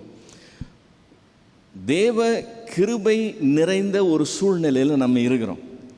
அவருடைய கிருபை எப்படின்னு எவ்வளவு தூரத்துக்கு இருக்குங்கிறத நம்ம உணராமல் இருக்கிறோம், அவ்வளோதான். ஆனால் அது டோட்டலாக நீக்கப்படும் போது அந்த தேவனுக்கும் இவங்களுக்கும் சம்பந்தமே இல்லாமல் இவங்க போகும்போது இவங்களுடைய நிலை மோசமாயிருக்கும். அதை 2ஆம் மரணம்னு சொல்கிறதுக்கு காரணம் என்ன தெரியுங்களா? தேவன்தான் ஜீவனுக்கெல்லாம் அதிபதியாக இருக்கிறார். தேவனுடைய சன்னிதானத்திலிருந்து இவங்க நீக்கப்படுறாங்கன்னு சொல்லும்போது அந்த தொடர்பு டோட்டலாக பர்மனெண்ட்டாக கட் ஆகுது. இவங்க மரிக்கிறவர்களாய், மரித்து கொண்டே இருக்கிறவர்களாய், மரண நிலையிலேயே நீடிக்கிறவர்களாக நித்திய அழிவுக்குள்ளே போகிறாங்க. தேவனுடைய சன்னிதானத்திலிருந்தும் அவருடைய வல்லமை பொருந்திய மகிமையிலிருந்தும் அவங்க நீக்கப்படுகிறது தான் அந்த 2ஆம் மரணம் என்கிற அந்த ஆக்கினையை ரொம்ப கோரமான காரியமாய் மாற்றப்போகுது.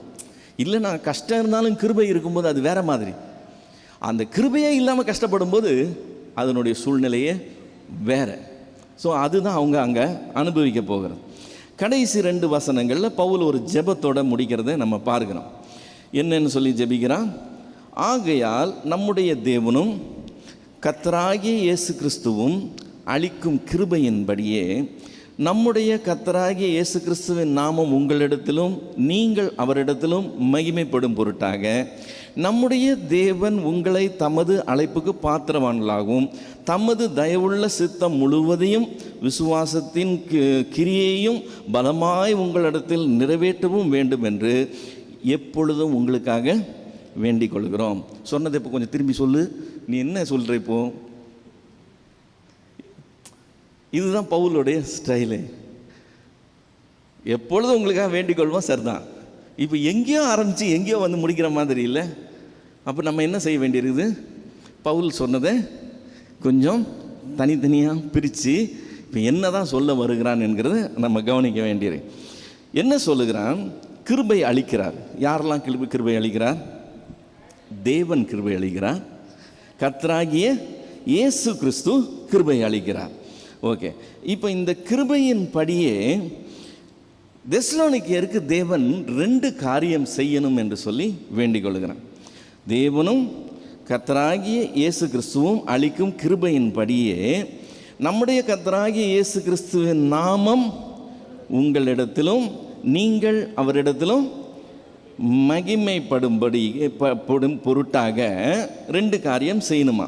என்னென்ன? அவருடைய அழைப்புக்கு இவர்களை அவர் பாத்திரராக ஆக்கணுமா. இது பாயிண்ட் நம்பர் 1. பாத்திரராக ஆகணும்னு சொல்லி போன நிருபத்திலையும் நம்ம பார்த்தோம். அழைப்புக்கு பாத்திரவான்களாக இருக்கிறது அவசியம் அப்படின்னு சொல்லி. பாத்திரவான்களாக இருக்கிறது யார் எடுக்க வேண்டிய நடவடிக்கை? அவர் கிருபை அளிக்கிறார், நம்மை அழைத்திருக்கிறார். இப்போ கிருபையாய் நம்மை அழைத்த தேவனுடைய அழைப்புக்கு பாத்திரராய் நடந்து கொள்ள வேண்டியது யார்? அது நம்ம பங்கு. அதில் தேவனுக்கு பங்கு இல்லை. ஆனால் இந்த ஜெபம் என்னன்னு இருக்கு? அவருடைய அழைப்புக்கு இவங்களை பாத்திரராக ஆக்கணுமா தேவன். இது நம்பர் 1. 2வது பாயிண்டில் 2 காரியம் வருது. ஒன்று அவருடைய தயவுள்ள சித்தம், 2வது விசுவாசத்தின் கிரியை. இந்த 2 காரியங்களும் இவங்களில் நிறைவேறணுமா. மறுபடியும் வாசிக்கிறேன். பாத்திரராக்கவும் தமது தயவுள்ள சித்தம் முழுவதையும் விசுவாசத்தின் கிரியையும் பலமாய் உங்களிடத்தில் நிறைவேற்ற வேண்டும் என்று நான் வேண்டிக் கொள்கிறேன். ஸோ அவருடைய தயவுள்ள சித்தம், விசுவாசத்தின் கிரியை. சித்தம் இருக்குது, சித்தத்தை நிறைவேற்ற வேண்டியது யார் பங்கு?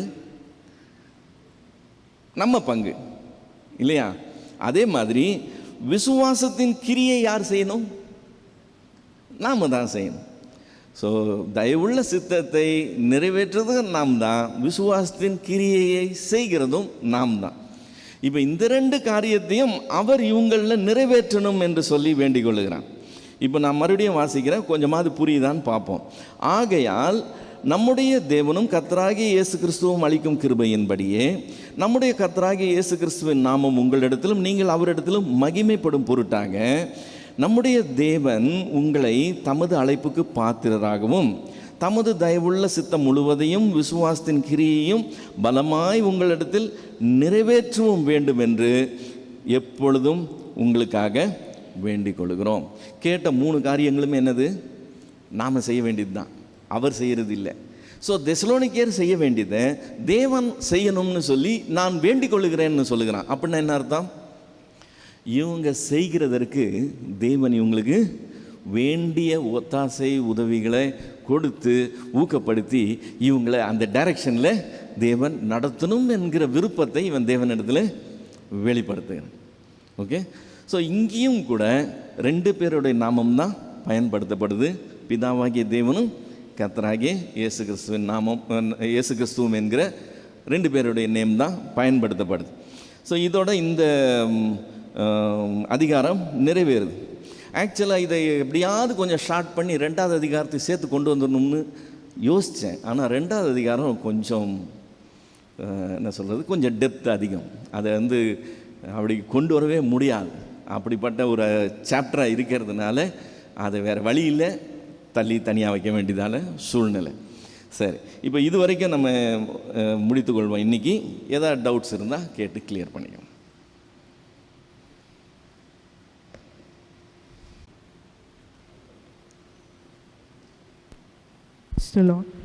General question. இஸ்ரவேலின் சமாதானத்துக்காக வேண்டிக் கொள்ளுங்கள் அப்படி. ஆக்சுவலாக ரட்சிப்பு இருந்தால் தான் நம்மளுக்கு சமாதானம், அப்படி தானுங்களே வருது. நம்ம ரட்சிக்கப்பட்டு அதனால தேவன் அவருடைய சமாதானத்தையே நம்மளுக்கு தந்தருளினார். அப்படின்னும் போது அவங்களுடைய ரட்சிப்புக்காக ஜெபிக்கிறது முக்கியமாக இல்லை நம்ம சமாதானம். இது நம்ம மற்றவங்களுக்கும் பொருந்தும் இல்லைங்களா? தேவனை அறியாதவர்கள் இல்லை நம்ம சுவிசேஷம் சொல்லியும் ஏற்றுக்கொள்ளாதவர்கள் அப்படின்னும் போது அவங்க கஷ்டப்படுறாங்க, பட் ஏற்றுக்கொள்ளவில்லை. அப்போ அவங்களுடைய ரட்சிப்புக்காக நம்ம ஜெபிக்கணுமா? ஏன்னா நம்மளுக்கு க்ளீனாக தெரியுது அவங்க சமாதானம் இல்லை, ரட்சிப்பு இல்லை அப்படின்றதுனால. மற்றபடி அவங்களுக்கு ஒரு பெரிய இஷ்யூஸ் இருக்கிற மாதிரி தெரியல, பட் ஆனால் அதை அவங்க ஏற்றுக்கொள்வது இல்லை. ஸோ அப்படி இருக்கும்போது நம்ம சமாதானத்துக்காக இல்லை ரட்சிப்புக்கு நம்ம ஃபோக்கஸ் பண்ணலாம் ஜபிக்க. இப்போ உங்கள் கேள்வியில் நீங்கள் பதில் சொல்கிறீங்கல்ல, ரட்சிப்பு இல்லைன்னா துன்மார்க்கனுக்கு சமாதானம் இல்லை என்று கர்த்தர் சொல்லுகிறார்ன்றது வசனம். ஸோ துன்மார்க்கத்தில் இருக்கிற வரைக்கும் சமாதானமே இருக்காது. ஒரு பிரச்சனைனா ஒரு பிரச்சனை வந்துட்டு தான் இருக்கும். ஸோ துன்மார்க்கனுக்கு சமாதானம் இல்லைங்கிறது சத்தியம், வேதம் சொல்லுகிற வார்த்தை. மனம் திரும்ப வேண்டும்ங்கிறது கர்த்தருடைய கட்டளை. ஸோ ரட்சிப்புக்காக ஜெபிக்க வேண்டியது தான் ப்ரிலிமினரியாக பேசிக்கான காரியமாக இருக்கும். மேலோட்டமாக அவங்களுடைய பிரச்சனைகளை மட்டும் சால்வ் பண்ணுறதுக்காக இல்லை. அவங்களுக்கு இருக்கிற சண்டை சச்சரவுகளை கரெக்ட் பண்ணுறது, அவங்களுக்கு இருக்கிற கடன் பிரச்சனை கரெக்ட் பண்ணுறது, இதெல்லாம் மேலோட்டமாக இருக்கலாம். ஆனால் அண்டர்லைங் காசு என்னன்னு சொன்னால் இவங்க தேவனுக்கு விரோதமாக காரியங்களை செய்கிறதுனால அது பாவம் சாபத்தை விளைவிக்குது. சாபம் அவங்களுடைய வாழ்க்கையினுடைய சமாதானத்தை குலைத்து போடுது. இதுதான் நேச்சுரலாக நடக்கிற விஷயம். ஸோ ரட்சிப்பு தான் அத்தியாவசியமான காரியமாக இருக்கும். அதுக்காக தான் நாம் ஜெபிக்கிற வேண்டியதான். அப்போது இஸ்ரேலுக்கு சொல்லும் போது ஆண்டவர் ஏன் அப்படி? இஸ்ரேல்னு சொல்லும்போது அது ஒரு அரசியல் துணி அதில் சேருதுங்கிறத கவனிக்கணும். முதல்ல சொல்லும்போது எல்லா மனுஷருக்கும் அதுதான். ஆனால் இஸ்ரேல்னு சொல்லும்போது அது ஒரு அரசியல் துணி சேருது. கர்த்தர் இஸ்ரவேலை தெரிந்து கொண்டார். இது உலகத்தில் எத்தனையோ பெரிய ஜாதிகள் இருந்தாலும் சிறிய ஜாதியாக இருந்த கொஞ்சம் பேராக இருந்த அவங்கள தான் கர்த்தர் தெரிந்து கொண்டேன்னு சொல்லி அவரே சொல்கிறார். இது ஆபிரகாம் அவர் தெரிந்து கொண்டு அவனை ஒரு பெரிய ஜாதியாக்கி அவனுடைய பிள்ளைகளில் வந்த இஸ்ரவேலரை என்னுடைய சேஷ்டபுத்திரன்னு சொல்லி அவர் சொந்தம் கொண்டாடி செய்த ஒரு பெரிய காரியம். இயேசு கிறிஸ்துவின் நாட்களில் ஆண்டவரே சொன்ன வார்த்தை ரட்சிப்பு யூதர்கள் வழியாக வர்றதுன்னு சொல்லி. ஸோ கர்த்தரே அதை ஸ்பெஷலைஸ் பண்ணுறார். சமாரிய ஸ்திரீக்கிட்ட பேசும்போது அவர் சொல்கிற வார்த்தை, நீங்கள் இப்படி சொல்லலாம், அவங்க அப்படி சொல்லலாம், அதெல்லாம் இல்லை. ஃபேக்ட் ஆஃப் த மேட்டர் என்னன்னு சொன்னால் ரட்சிப்பு யூதர்கள் வழியாக தான் வருது. இது யாருடைய பிளான், யாருடைய டிசைன்? தேவனுடையது. ஸோ இதில் ஒரு பரிசுத்தம் இருக்குது. அவருடைய தீர்மானத்தின்படி நடக்கிற ஒரு காரியம். அந்த ஜனம் அவரால் தெரிந்து கொள்ளப்பட்ட விசேஷமான ஒரு ஜனம். நமக்கு பிடிக்குது பிடிக்கலைங்கிறதெல்லாம் ரெண்டாவது காரியம். அப்புறம் பவுல் ரோமருக்கு எழுதும்போது சொல்கிறான், அவங்க ஒரிஜினலான ஒலிவ மரம், நீனு காட்டு ஒலிவ மரம். அவங்க விசுவாசிக்கலை, அவங்க இடத்துல உன்னை ஒட்ட வச்சிருக்கிறார்.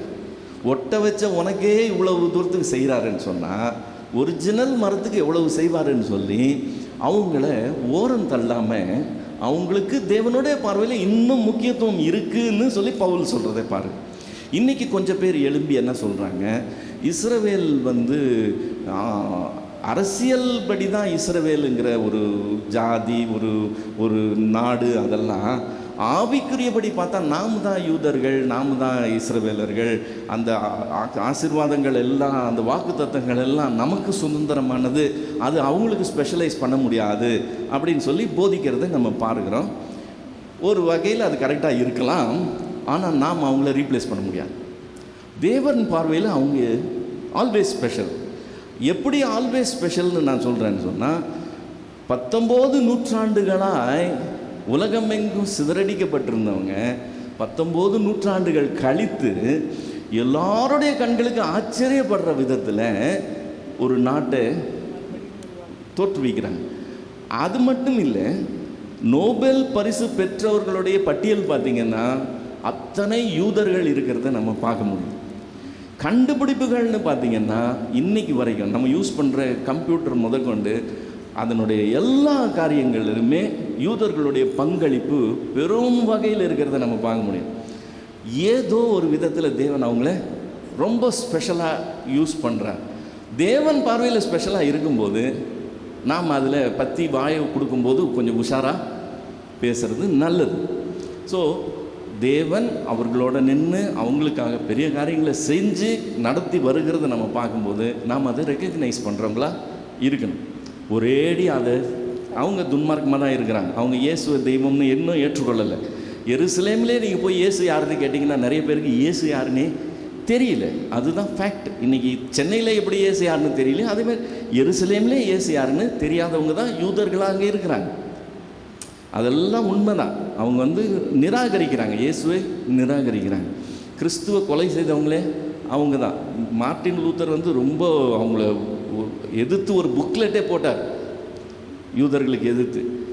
அதை நம்ம என்ன சொல்கிறது, ஹிட்லர் எடுத்து இது பண்ணி ரீப்ரிண்ட் பண்ணி ஓட்டி டிஸ்ட்ரிபியூட் பண்ணாங்க யூதர்களுக்கு அகேன்ஸ்டாக. யார் போட்டது? கிறிஸ்டியன் ஒருத்தர் போட்டதை ஹிட்லர் யூஸ் பண்ணி யூதர்களை அவன் கொலை செய்கிறதுக்கு யூஸ் பண்ண. இந்த அளவுக்கு நாம் அவங்க மேலே அவங்க நியாயப்படி கோவப்படுறதுக்கு நிறையா இருக்கலாம். அவங்க கிறிஸ்து தேவகுமாரனே வேணான்னு சொன்னாங்க, நிராகரிக்கிறாங்க. கர்த்தர் கொடுத்த வழியை அவங்க வேணான்னு சொல்கிறாங்க. இதெல்லாம் ஓகே. ஆனால் தேவன் அவங்களோட இருந்து காரியம் செய்கிறத நம்ம உணர்ந்து கொண்டோம்னா நம்ம அதுக்கு கொஞ்சம் வழி விட்டுருவோம். நம்ம போய் ரொம்ப தலையை விடாமல் கொஞ்சம் உஷாராக இருக்கும். இஸ்ரவேலின் சமாதானத்துக்காக வேண்டிக் கொள்ளுங்கள்னு சொல்லும்போது, எருசலேமின் சமாதானத்துக்காக வேண்டிக் கொள்ளுங்கள்னு சொல்லும்போது நாம் அவங்களுக்காக ஜெபிக்கிறது ஒரு நல்ல காரியம் என்று சொல்லி தான் நான் சொல்லுவேன். எப்படி சொல்கிறேன்னு சொன்னால், அவங்க யாரையும் போய் அடித்து பிடுங்குற பழக்கமே கிடையாது, அவங்க சரித்திரமே கிடையாது. அவங்க சண்டை போட்டாங்கன்னா அவங்கள யாராவது தாக்கும்போது தற்காப்புக்காக தான் அவங்க சண்டை போடுவாங்க. மற்றபடி அவங்க யாரையும் அழிக்கிறதுக்காகவோ பண்ணுறதுக்காகவோ செய்யவும் கிடையாது. இன்றைக்கி கூட காசான்னு சொல்லி லபோன்னு கத்துறாங்க. அவனுங்க அழிக்கணும்னு நினச்சா சில மணி நேரத்தில் ஒன்றுமே இல்லாமல் பண்ண முடியும். அவ்வளவு வல்லமை இருக்குது. ஆனால் செய்யலை. அவங்க சத்துருக்களுக்கு இவங்களை அழிக்கணும்னு ஆசை இருக்குது, ஆனால் அவங்களால செய்ய முடியல. இது ரெண்டுத்துக்கும் இருக்கிற பெரிய வித்தியாசத்தை நம்ம புரிஞ்சுக்கணும். இவங்களுக்கு செய்ய முடியும், ஆனால் செய்யலை. அவங்களுக்கு செய்யணும்னு ஆசை இருக்குது, ஆனால் செய்ய முடியல. செய்ய முடிஞ்சால் செஞ்சிட்ருப்பாங்க, ஆனால் செய்ய முடியல. ஸோ இப்போ இந்த ரெண்டு சைடில் எந்த பக்கம் நியாயம் இருக்கும் அதை புரிஞ்சுக்கணும். அதை புரிஞ்சுக்கிட்டோம்னா நம்ம நியாயத்தின்படி நம்ம நிற்கிறவர்களாக இருக்கணும். அவங்களுக்காக வேண்டிக் கொள்ளுகிறது நம்மளுடைய காரியம். ரோமர் 2 படிச்சுட்டு இருக்கும்பொழுது நான் சொல்கிறது என்னுடைய மனசில் நான் நினச்சது, அப்போது அப்துல் கலாம் ஐயா இறந்தப்போ அவர் ரொம்ப நல்லா இருந்திருக்காருன்னு வாழ்ந்திருக்கிறாரு, பரிசுத்தமானதுக்கார மாதிரி கேள்விப்பட்டேன். மகாத்மா காந்தி மத்திய சுசேஷத்தை 5ஆம் அதிகாரத்தில் அந்த வார்த்தைகள்லாம் சொல்லுவார் அப்படின்னு சொல்லிட்டு. இப்போ இப்படி இவங்க நியாயப்பிரமாணம் இல்லாமல் அந்த புறஜாதிகள் சுபாவமாக காட்டுறாங்க, அவங்க கிரியையில் காட்டுறாங்களே அப்படின்னு நினைக்கும் போது, அப்துல் கலாம் ஐயா இறந்தபோது அப்போ இந்த ஒரு கேள்வியோடு இந்த வசனத்தை படிச்சுட்டே இருந்தேன். ஒருவேளை அவருக்கு எப்படி ஆண்டவர் நியாய தீர்ப்பு கொடுப்பாரு? கடைசியில் முடிச்சுட்டாரு, அந்தரங்களை குறித்து நியாய தீர்ப்பு நாளிலே விளங்கன்னு முடிஞ்சிடுச்சு. இருந்தாலும் என் மனசுக்குள்ளே ஒரு கேள்வி இருந்தது, அவங்களுக்கு எப்படி நியாயப்பிரமாணம் இல்லை, ஆனாலும் கிரியையில் அவங்க பரிசுத்தமாக இருந்திருக்காங்கன்னு சொல்லியிருக்குதே, அது எப்படின்ற மாதிரி மனசுக்குள்ளே ஒரு கேள்வி எனக்கு. இப்போ என்ன கேள்வி? கடைசி அப்படி முடிஞ்சிடுச்சு, கீழே அவருக்கு நியாய தீர்ப்பு நாளில் விளங்கும்னு சொல்லிட்டு. ஓகே. அதனால் நானும் யோசிக்கிறேன் எப்படியே ஆண்டவருடைய காரியம் எப்படி இருக்கணும். அப்போ என்ன வேதமே படிக்காதவங்க கூட பரிசுத்தமாக வாழ்கிறாங்களே. அப்போ அதுக்கு முன்னாடி இங்கே படிக்கும்போது தேவனை அறியாதவர்களும் நம்முடைய கர்த்தராகிய இயேசு கிறிஸ்து சுவிசேஷத்துக்கு கீழ்ப்படியாதவர்களுக்குன்னு கூட ஒரு வசனம் இங்கே வருது. அப்போ அந்த ஆக்கினை தீர்ப்பு வரப்போ தான் அது புரியும். அதாவது சிஸ்டர், நானே வழியும் சத்தியமும் ஜீவனுமாய் இருக்கிறேன்னு நம்முடைய ஆண்டவர் சொல்லியிருக்கிறார். என்னை அல்லாமல் ஒருவனும் பிதாவின் இடத்துக்கு வரான்னு சொல்லியிருக்கிறார். இயேசு தான் வழி, இயேசு வழியாக தான் பிதாவின் இடத்துக்கு போக முடியுங்கிறது சத்தியம். சரிங்களா? அப்துல் கலாமாக இருந்தாலும் சரி, அவர் மகாத்மா காந்தியாக இருந்தாலும் சரி, இயேசு என்கிற ஒரு நபரை பற்றி தெரிந்திருந்து அவங்க அவர் தேவகுமாரன் இல்லைன்னு நிராகரிச்சிருந்தாங்கன்னா அந்த ஸ்டோரியை வேற. சன்மார்க்கமாய் ஜீவனம் பண்ணி யாரும் பரலோகம் போகிறது இல்லை. ஏன்னா நீங்கள் எவ்வளவு சன்மார்க்கமாக இருந்தாலும் பாவமே இல்லாதவர்களாக இருக்க முடியாது இல்லையா? ஒரே ஒரு பாவம் போதும், ஒரே ஒரு பாவம் போதும், ஒரு சொட்டு விஷம் போதும் ஒரு டம்ளர் நிறையா இருக்கிற பாலை விஷமாக மாற்றுறது. ஸோ ஒரே ஒரு பாவம் போதும் நம்ம வாழ்க்கை மொத்தத்தையுமே பாவமாக மாற்றுறது. பரிசுத்தமான தேவன் முன்னால் பாவத்தோடு யாருமே போய் நிற்க முடியாது. இதுதான் பிளெயின் லாஜிக். சன்மார்க்கமாக ஜீவிக்கிறேன்னு சொன்னால் ஒரு பாவம் கூட செய்யலைன்னு கேட்க முடியும். ஸோ ஒரு பாவம் செஞ்சுருந்தா கூட அந்த சன்மார்க்க ஜீவியம் வேஸ்ட்டாக போயிடும். இப்போ காந்தியாக இருந்தாலும் சரி, அப்துல் கலாமாக இருந்தாலும் சரி, வேறு யாராக இருந்தாலும் சரி, இது ரொம்ப பழைய கொஸ்டின், எப்போவுமே எல்லாரும் கேட்குறது. அப்போ எங்கள் அப்பா எங்கே இருக்கிறாருன்னு கேட்பாங்க. அப்போ நீங்கள் அவங்க முகத்துக்கு நேரம் உங்கள் அப்பா நரகத்துக்கு போயிட்டாருன்னு சொல்ல முடியாது, பாதாளத்தில் இருக்காருன்னு சொல்ல முடியாது. காரியம் இதுதான். இயேசு என்கிற ஒரு நபரை பற்றி அறிந்திருந்து அவரை அவங்க நிராகரித்திருந்தாங்கன்னு சொன்னால் வேதம் அவங்கள அப்படி தான் சொல்லுது. நம்பர் 1. நம்பர் 2, அறியாதவர்கள்னு சொல்லும்போது இயேசு என்கிறவரை அறியாதவங்க, அறிந்து இவங்க ஏற்றுக்கொள்ளாதவங்களை பற்றி சொல்ல, டோட்டலாகவே அறியாதவங்க. அந்த அறியாமையில் இருக்கிறவங்க அவங்களுடைய மனசாட்சி குற்றம் உண்டு குற்றம் இல்லைங்கிறத தீர்மானிக்கிறதா இருக்குது. அந்த ரங்கங்களே அவர் நியாயத்திருக்கும் போது அன்னைக்கு அதன்படி அவர் நியாயம் தீர்ப்பார்னு சொல்லுகிறார். புரியுதுங்களா? 3வது பாயிண்ட் என்னன்னு சொன்னால், தேவன் யாரை என்னன்னு நியாயம் தீர்க்க போகிறாருங்கிறத நாம் தீர்மானிக்க வேண்டாம். அது நம்ம வேலை கிடையாது. நியாயம் தீர்க்கிறது அவர் வேலை. நம்ம இருக்கிற சத்தியத்தை மட்டும்தான் சொல்ல முடியும். இதில் இப்படி எழுதிருக்கு, அதனால கர்த்தர் இப்படித்தான் செய்வாருன்னு கர்த்தரை ஒரு பெட்டிக்குள்ளே அடைக்க முடியாது. அவர் ஒரு சாவரன் பவர். அவர் தன் சுய சித்தத்தின்படி செய்கிறவர். என்ன ஒரு கேரண்டி? அந்த தீர்ப்பு நியாயமான தீர்ப்பாக இருக்க போது, அந்த ஆக்கினை நீதியான ஆக்கினையாக இருக்க போகுது. அதுதான் கேரண்டி. தேவன் அநியாயம் செய்கிறவர் இல்லை, அநீதிக்கு இடம் கொடுக்கிறவர் இல்லை. அந்த தீர்ப்பு என்னவா இருந்தாலும் அது நியாயமானதாக இருக்க போகுது. அது என்னவா இருக்க போகுதுன்னு நம்ம கெஸ் பண்ணிக்கிட்டு இருக்க வேண்டிய அவசியம் இல்லை. அது இந்த நேரத்துக்கு தேவையில்லை. நம்ம சத்தியம் இப்படி இருக்குது, இதுதான், இப்படி செஞ்சனா நீ கர்த்தருடைய காரியத்தில் வந்துடலான்னு தான் நம்ம சொல்ல முடியும். மற்ற காரியங்களை பற்றி நமக்கு தெரியாத விஷயங்கள் அன்றைக்கி தான் தெரிய போகுது. அதனால் நம்ம இன்றைக்கி அதை பற்றி ரொம்ப பேச முடியாது. சன்மார்க்க ஜீவியத்தினால நம்ம பரலோகத்தில் போக முடியும்னா இயேசு வந்திருக்க வேண்டிய அவசியமே கிடையாது. அவர் அங்கேருந்தே சன்மார்க்க ஜீவியத்தை போதிச்சுக்கிட்டே இருந்திருக்கலாம். அவர் வந்ததுக்கு காரணம் என்னென்னா, மனுஷனால் நியாயப்பிரமாணத்தை நிறைவேற்ற முடியாது. அதனால் அவரே நியாயப்பிரமாணத்தை நிறைவேற்றி அந்த நீதியினால் நாம் நீதிமான்களாகிறதுக்காக அவர் அதை செய்து முடிக்கிறார். இப்போ தேவனை அறியாதவர்கள் அப்படின்னு பார்த்தோம் இல்லையா? அவள் மாம்சமான யாவர் மேலும் என் ஆவியை ஊற்றுவேன் கடைசி நாட்களில். அப்போ இந்த அறியாதவர்கள் மேலும் அது ஊற்றப்படுமா? அது முடிஞ்ச நேரத்தில் அப்போஸ்தலர் 2வது அதிகாரத்தில் நிறைவேறிடுச்சுல என்று சொன்னது நிறைவேறுகிறத நீங்கள் பார்க்குறீங்கன்னு சொல்கிறான்ல. ஓவர். அது நீ வரும் நாட்களில் அது கிடையாது. ஓவர். ஓகே. அதாவது பரிசுத்த ஆவியானவர் இப்போ 2000 வருஷம் நம்ம மத்தியில் ஊழியம் செய்கிறார்.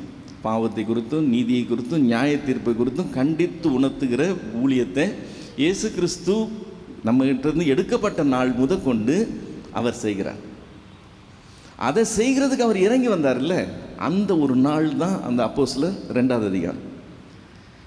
எப்படி ஆதியாகமம் 1வது அதிகாரத்தை நீங்கள் ரிப்பீட் பண்ண முடியாதோ, அதே மாதிரி அப்போஸ்தலர் 2வது அதிகாரத்தை ரிப்பீட் பண்ண முடியாது. அது ஒரு துவக்கம், இது ஒரு துவக்கம். இந்த துவக்கத்தினுடைய விளைவுகளை நம்ம பார்க்கணும். தேவன் கிரியை செய்கிறார், தேவன் நம்ம மத்தியில் காரியங்களை செய்து வருகிறார். பேதுரு சொல்கிறான்ல, என்று யோவேல் தீர்க்கதரிசினால் சொல்லப்பட்டது நிறைவேறுதுன்னு சொல்கிறான்ல, அப்புறம் நம்ம என்ன இன்னொரு நாள் எதிர்பார்க்கறது? ஜெபிக்கும்போது அப்படி நம்ம ஜெப வீரர்களுக்கு சொல்லிக் கொடுக்க வேண்டிய அவசியமே கிடையாது. புதுசாக பைபிளே எழுதிடுவாங்க. அதனால் அது நான் ஒரு பாஸ்டர்ஸ் ஃபெலோஷிப்பில் பேசிகிட்டு இருக்கும்போது ஒரு குறிப்பிட்ட வசனத்தை சொல்லி இது இப்படி சொல்லக்கூடாதுன்னு அப்படி சொல்லி தானேங்க நாங்கள் எல்லாருக்குமே ஜெபம் பண்ணுறோம். இப்போ நாங்கள் என்ன சொல்லி ஜெபம் பண்ணுறதுன்னு சொல்லி கேட்குறாங்க. நீங்கள் இருக்கிறத சொல்லி ஜெபம் பண்ணுங்க, இல்லாதெல்லாம் ஏன் சொல்லி ஜெபம் பண்ணுறீங்கன்னு சொல்லி அவங்களுக்கு சொன்னேன். ஸோ நிறையா ஜெபம் பண்ணுறதெல்லாம் நிறையா பண்ணுவாங்க, அதை பற்றி இல்லை, சத்தியம் என்ன இருக்குன்றது தான் முக்கியம். வசனத்தை தானே கோட் பண்ணிகிட்டே இருக்கிறாங்க. எது சிஸ்டர்? அந்த யோவேல் 2:28 தான் 95% ஆஃப் அந்த ஃபார் ரிவைவல் அந்த இதுக்காக பின்மாறி மழைக்கு அப்படின்னு சொல்லிட்டு அந்த வசனத்தை ஒன்று தான் ரொம்ப பிரதானமாக அதை வச்சு they are preaching and also they are praying. ஆமாம் சிஸ்டர், நமக்கு வேத அறிவு இல்லாத வரைக்கும் we also thought that இல்லை எப்படின்னா இது சிஸ்டம் எப்படி நடக்குதுன்னு மட்டும் புரிஞ்சுக்கங்களேன். அவங்களுக்கு அந்த காரியம் எப்படி தெரிஞ்சது? இப்போ வந்து அவங்க நடத்துகிறாங்கல்ல, அவங்க சொல்கிறாங்கல்ல, என்னன்னு சொல்கிறாங்க? பின்மாறி பொழிய போகுது, மாம்சமான யாவர் மேலே ஊற்ற போகிறார், இப்போ வாலிபர்களும் கன்னிகைகளும் தீர்க்கதரிசனம் சொல்ல போகிறாங்க, அப்படி இப்படின்னு சொல்லி எல்லாம் சொல்கிறாங்கல்ல. அவங்களுக்கு அந்த காரியம் எப்படி தெரியும்? அவங்களே கர்த்தருக்குள்ளே நடத்துனாங்கல்ல, அவங்க சொன்னதை இவங்க கேட்டாங்க. இப்போ இன்றைக்கி இவங்க சொல்கிறாங்க. இப்போ இவங்களை கர்த்தருக்குள்ளே நடத்துனாங்க பார்த்தீங்களா, அவங்களுக்கு எப்படி தெரியும்? அவங்களே கர்த்தருக்குள்ளே நடத்துனவங்க அப்படி பேசுனாங்க, இவங்க அதை கேட்டாங்க, அவங்க சொன்னாங்க, இவங்க சொன்னதை இவங்க கேட்டாங்க, இவங்க சொல்கிறாங்க. இப்படி தான் ஓடிக்கிட்டே இருக்குது. ஸோ தலைமுறை தலைமுறையாய் வந்து அதுதான் சத்தியம்னு மாறி போச்சு. இதை யாருமே பைபிளை திறந்து பார்த்து அப்படியா இருக்குதுன்னு சொல்லி பார்க்கறதில்ல. அதனால் நிறைய காரியங்கள், இது மட்டும் கிடையாது, சொல்லிகிட்டே போகலாம் லிஸ்ட்டு, நிறைய காரியங்கள். ஏன்னா இவங்களை நடத்துனவங்க சொன்னதை இவங்க கேட்டதுனால அவர் சொன்னது கரெக்டுன்னு இவங்க எடுத்துக்கிறாங்க. இவங்க நடத்துகிறவங்க இருக்காங்களே, அவங்க இதை கேட்டோன்னே இவர் சொல்கிறது கரெக்டுன்னு இவங்க எடுத்துக்குவாங்க. அப்படியே போகும். ஏன்னா ஒரு ஊழியர் சொல்லியே, பெரிய ஊழியர் சொல்லியே நான் கேட்டிருக்கேன், இது மாதிரி பேதுரு சொன்னார் இல்லையா, அது இது கிடையாது, ஏன்னா எல்லார் மேலேயும் எல்லா சாதிகள் மேலேயும் அது ஊற்றப்படல் அப்படின்னு சொல்லியே நான் கேட்டிருக்கேன். ஆமாம் ஆமாம், அவங்களுக்கு முன்னாடி உள்ளவங்க அப்படி சொல்கிறது, அது அப்படியே கண்டினியூ ஆகும், ஃப்ளோ ஆகும். அப்படி ஒருத்தர் நடுவில் நிறுத்தி காரியம் அப்படியா இருக்குன்னு பார்த்துட்டாங்கன்னா அந்த இடத்துல கரெக்டாகிடும். ஆனால் யாருமே பைபிளை திறந்து அதை பார்க்குறதே கிடையாது. பைபிளை மூடி பக்கத்தில் வச்சுக்கிட்டு சொல்கிறத கேட்குறதாகவே தான் வழக்கமாக வச்சுருக்கிறாங்க. ஸோ நிறைய வசனம் தெரியும், சத்தியம் தெரியாது, வசனம் தெரியும். இதுதான் ஒரு இன்னைக்கு இருக்கிற நிலைமையினுடைய பரிதாபம். அதனால் ஈஸியாக இவங்க வந்து கல்லிபிளாக இருக்கிறாங்க, ஈஸியாக ஏமாந்துடுறாங்க. இவங்களை வந்து ஒரு பரவசத்துலலாம் நடத்துறது, அப்படி ஒரு ஏமாற்று வேலை பண்ணுறதெல்லாம் ரொம்ப ஈஸி. சாட்டிஸ்ஃபையும் ஆயிடுறாங்க. ஓகே, சந்தோஷம், நல்லா இருந்துச்சு, நல்லா சொன்னாங்க.